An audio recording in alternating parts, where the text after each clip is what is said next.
मुझे बड़ा ही हर्ष हो रहा है कि हम लोग सलेमपुर की लोकसभा में बहुत सारे मंचों पर एक साथ रहे हैं, लेकिन आज आपको मुख्य अतिथि के रूप में देखकर भाई विद्यासागर उपाध्याय जी, मैं भी अपने को गौरवान्वित महसूस कर रहा हूं। वाराणसी से आए भाई युवा साथी ज्वाला जी और इस कार्यक्रम का आयोजक व्यवस्थापक घोसी के पूर्व विधायक जिनको अभी आप लोगों ने सुना है, आदरणीय विजय राजभर जी, मंच पर बैठी हुई सभासद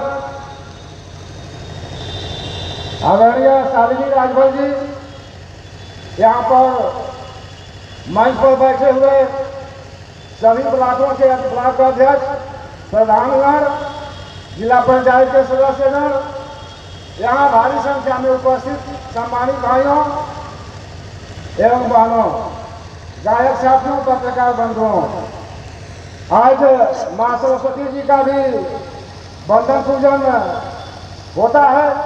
ये महत्वपूर्ण दिन महाराजा सुहेलदेव राजभर जी का जन्म हुआ था, जिनके विषय में काफी साथियों ने चर्चाएं की।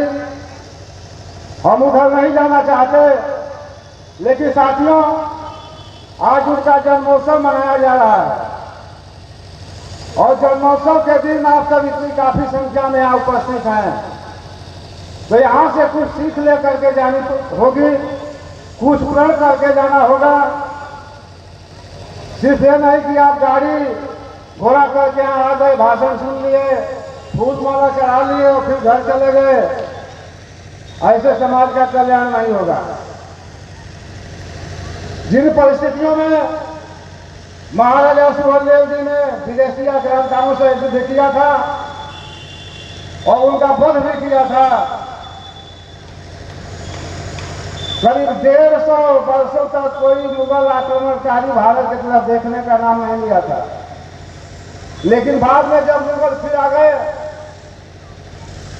क्योंकि महाराजा सुहेलदेव राजभर जी के द्वारा वो सताए गए थे, मारे गए थे, वो 5 लाख सैनिक, उन्होंने चिन्हित करके जहां जहां राजभर बस्तियां थी, राजभर समाज के लोगों का उत्पीड़न शुरू कर दिया। हमारा उत्पीड़न सुहेलदेव जी के बाद से ही शुरू हो गया। हम राजा थे, आज भी हमारे नसों में राजा का खून है, स्वाभिमान है। एक गरीब व्यक्ति भी राजभर का बेटा है, वो स्वाभिमान से जीना चाहता है। लेकिन हमारा पतन मुगलों के समय से हुआ, उत्पीड़न करना शुरू कर दिए, मां बहनों के साथ अभद्रता करना शुरू कर दिए। उनसे बचने के लिए हमारे समाज के लोगों ने अपना घर द्वार राजपाट सब छोड़ करके जंगलों में जाकर नदी के किनारे, तालाबों के किनारे बस गए। और दूसरी परिस्थिति, जब अंग्रेज आए थे, अंग्रेजों से भी हमारा समाज गुरिल्ला युद्ध किया था, जिससे तंग आकर अंग्रेजों ने हमें क्रिमिनल एक्ट में डाल दिया था। हमारा देश आजाद हुआ, संविधान लिखा गया, बाबा साहब डॉक्टर भीमराव अम्बेडकर जी ने संविधान लिखा, सबको सुविधाएं दी। लेकिन चूंकि हम लोग अंग्रेजों से लड़ाई, हमारा समाज लड़ा था, क्रिमिनल एक्ट था, बाबा साहब चाह करके भी हमारा क्रिमिनल एक्ट नहीं हटा पाए, क्योंकि अंग्रेज संविधान देख करके ही जहां से जाना चाहते थे। क्योंकि यह समाज, हमारा समाज सिर्फ राजभर ही नहीं, बहुत सारी जातियां थी जो क्रिमिनल एक्ट के अंदर थी, जिन्होंने अंग्रेजों से युद्ध किया था, गुरिल्ला युद्ध। 31 अगस्त 1952 को देश के गृह मंत्री, तत्कालीन गृह मंत्री लौह पुरुष सरदार वल्लभ भाई पटेल जी के प्रयास से हमें क्रिमिनल एक्ट से मुक्ति दिलाई गई और डिनोटिफाइड ट्राइब्स का नाम दर्जा दिया गया। वहां भी तत्कालीन सरकार, जो कांग्रेस की सरकार थी, वामपंथियों द्वारा चलाई जा रही थी, जो इस देश के में इतिहास पढ़ाया गया, हम लोगों ने बाबर का, हुमायूं का, शाहजहां का, अकबर का इतिहास को पढ़ लिया, लेकिन इस देश की रक्षा करने वाले वीर समूह महाराजा सुहेलदेव राजभर का इतिहास नहीं पढ़ाया गया। जब से 14 के बाद भारतीय जनता पार्टी की सरकार बनी देश में और हमारे यशस्वी प्रधानमंत्री आदरणीय नरेंद्र भाई मोदी जी प्रधानमंत्री बने, तो उन्होंने हमारे महापुरुष महाराजा सुहेलदेव राजभर जी को सम्मान देना शुरू किया। आपके यही बगल में गाजीपुर से सुहेलदेव जी के नाम पर ट्रेन चलाई गई, डाक टिकट जारी हुआ। बहराइच में मेडिकल कॉलेज का नाम सुहेलदेव जी के नाम पर रखा गया। वहां पर सुहेलदेव पार्क और सुहेलदेव स्मारक बनाया जा रहा है। लखनऊ में लालबाग तिराहे पर आदरणीय राजनाथ सिंह जी थे जब मुख्यमंत्री, तो बड़ी आदमकद की प्रतिमा सुहेलदेव राजभर की वहां पर लगाई गई। तो जब से भारतीय जनता पार्टी आई, महाराजा सुहेलदेव जी को सामने लाई और उनको सम्मानित करने का काम किया। इतना ही नहीं साथियों, जो अभी मर्यादा पुरुषोत्तम भगवान राम का मंदिर बन करके तैयार हुआ है, उद्घाटन हो गया। जिस दिन वहां पर शिलान्यास करने आदरणीय प्रधानमंत्री जी आए थे, शिलान्यास के बाद जब मंच पर आए तो उन्होंने वहां पर भी महाराजा सुहेलदेव का नाम लिया था। उन्होंने स्पष्ट बोला था कि विदेशी आक्रांता सैयद सलाल मसूद गाजी जब अयोध्या मंदिर पर आक्रमण किया था और यहां से बहराइच के तरफ बढ़ा, तो महाराजा सुहेलदेव ने अपने साथियों के साथ लड़ करके उसका वध किया और इस मंदिर की रक्षा की थी। बनारस के काशी विश्वनाथ कॉरिडोर का जिस दिन उद्घाटन हुआ था, उस दिन भी आदरणीय प्रधानमंत्री जी ने महाराजा सुहेलदेव जी का नाम लिया था कि जब औरंगजेब आता है तो महाराष्ट्र में शिवाजी खड़े हो जाते हैं और जब इधर यूपी के पूर्वांचल में आता है तो सुहेलदेव राजभर खड़ा हो जाते हैं। तो साथियों, हमारे इतिहास को दबाया गया, इतिहास पढ़ाया नहीं गया। जो इस देश में के आक्रमणकारी थे उन्हीं का इतिहास हमारे इतिहासों में पढ़ाया गया। हम लोगों ने मांग रखी है सरकार से कि हमारे हाई स्कूल और इंटरमीडिएट की किताब, जो इतिहास की किताबें पढ़ाई जाती हैं, उसमें महाराजा सुहेलदेव राजभर के जीवन पर भी पढ़ाया जाए, उनका दर्शन उसमें किताबों में दिया जाए। साथियों, आज आप जयंती मनाने के लिए यहाँ पर आए हैं और वास्तव में आज देखा जाए, जैसे अभी विधायक जी चर्चा कर रहे थे कि गांव में हमारी जो दशा है, राजभर समाज की दशा है, कहीं स्थिति नहीं है और उसको सुधारने का मात्र एक ही का रास्ता है कि आप अपने बच्चों को पढ़ाएं। जिस स्थिति में हो, यदि मजदूरी भी करते हो तो उस मजदूरी में से भी बचाकर पैसा अपने बच्चों को पढ़ाएं। बच्चा जब पढ़ लेगा तो अपने विषय में खुद सोचना शुरू कर देगा। आज वर्तमान में जो सरकार चल रही है, कहीं बेईमानी नहीं हो रहा है।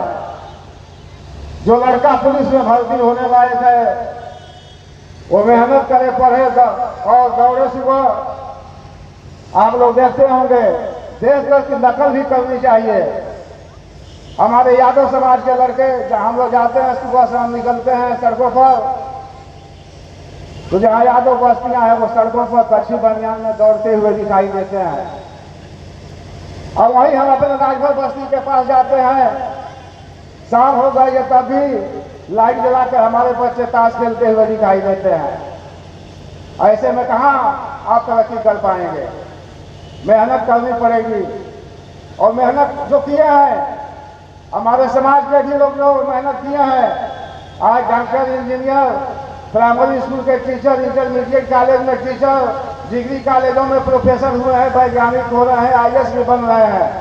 लेकिन जो मेहनत कर रहे हैं, जो होनहार लड़का पढ़ना चाहता है, कोचिंग करना चाहता है, IAS की कोचिंग भी करना चाहता है, सरकार उसके लिए भी फ्री की व्यवस्था की है कि फ्री में जा करके कोचिंग कर सकता है।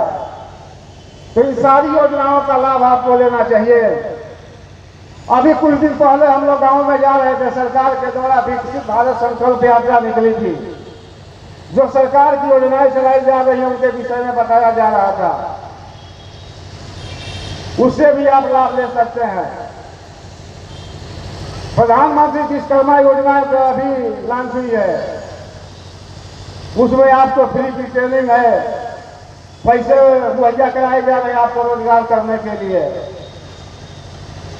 यहाँ जितने लोग बैठे हुए हैं, हमें उम्मीद है कि करीब इसमें 50% लोगों के पास घरों में 2-4 बकरियां जरूर होंगी। इसको आप मजाक के तौर पर मत लीजिएगा।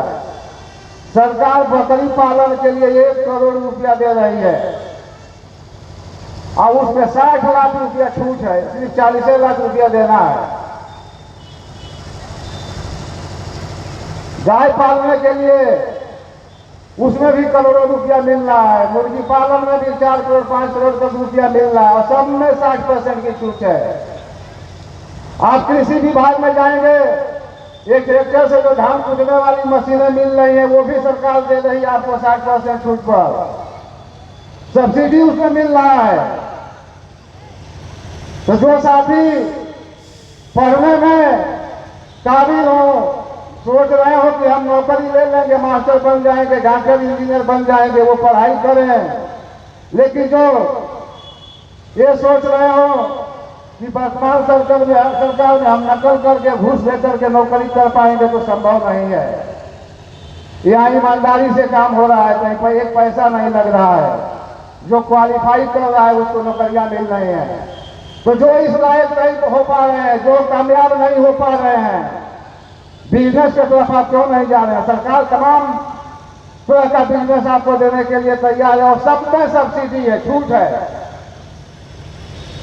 तो सरकार आपको आपके हाथों में काम देना चाह रही है, आपकी तरक्की करना चाहती है, आपको आगे बढ़ाना चाहती है, स्वावलंबी बनाना चाहती है। तो ऐसे में हम तो आप सबसे निवेदन करेंगे कि जो साथी काबिल हो नौकरी के लिए नौकरी का प्रयास करें, और जो ये सोचते हो कि हम नौकरी नहीं कर पाएंगे वो बिजनेस में आए। बिजनेस करने वाला हमने देखा है, हमारे गांव के बगल में उधरंत बाजार है, वहां 2 चाय बेचने वाले हैं, सिर्फ चाय बेचते हैं, चाय और पकौड़ी, और बगल में जमीन खरीदकर 2 मंजिला मकान बना लिए हैं। और नौकरी करने वाला जिंदगी भर नौकरी करके बच्चों को पढ़ाने, बच्चों की शादी करने में अपनी मकान नहीं बना पाता है। तो कोई जरूरी नहीं कि आप नौकरी की तरफ ही भागें, अच्छे से बिजनेस करें। हाँ भैया समझ रहे हैं, समझ बात हो रहा है। आप अपनी तरक्की अपने हाथ खुद कर सकते हैं, सरकार आपके साथ है। सारी सुविधाएं सरकार आपको दे रही है, सब्सिडी दे रही है, 40%, 50%, 60% तक की सब्सिडी है। ये सब योजनाओं का आप लाभ लें और तभी यहाँ जयंती मना करके आप जाएंगे और उसको अमल में करेंगे। जो यहाँ से विचार आपको दिए जा रहे हैं, उसको अमल में करते हैं, तभी महाराजा सुहेलदेव राजभर को आपके तरफ से, हम सबके तरफ से सच्ची श्रद्धांजलि होगी। इन्हीं बातों के साथ मैं आप सभी आए हुए सम्मानित साथियों का आभार व्यक्त करते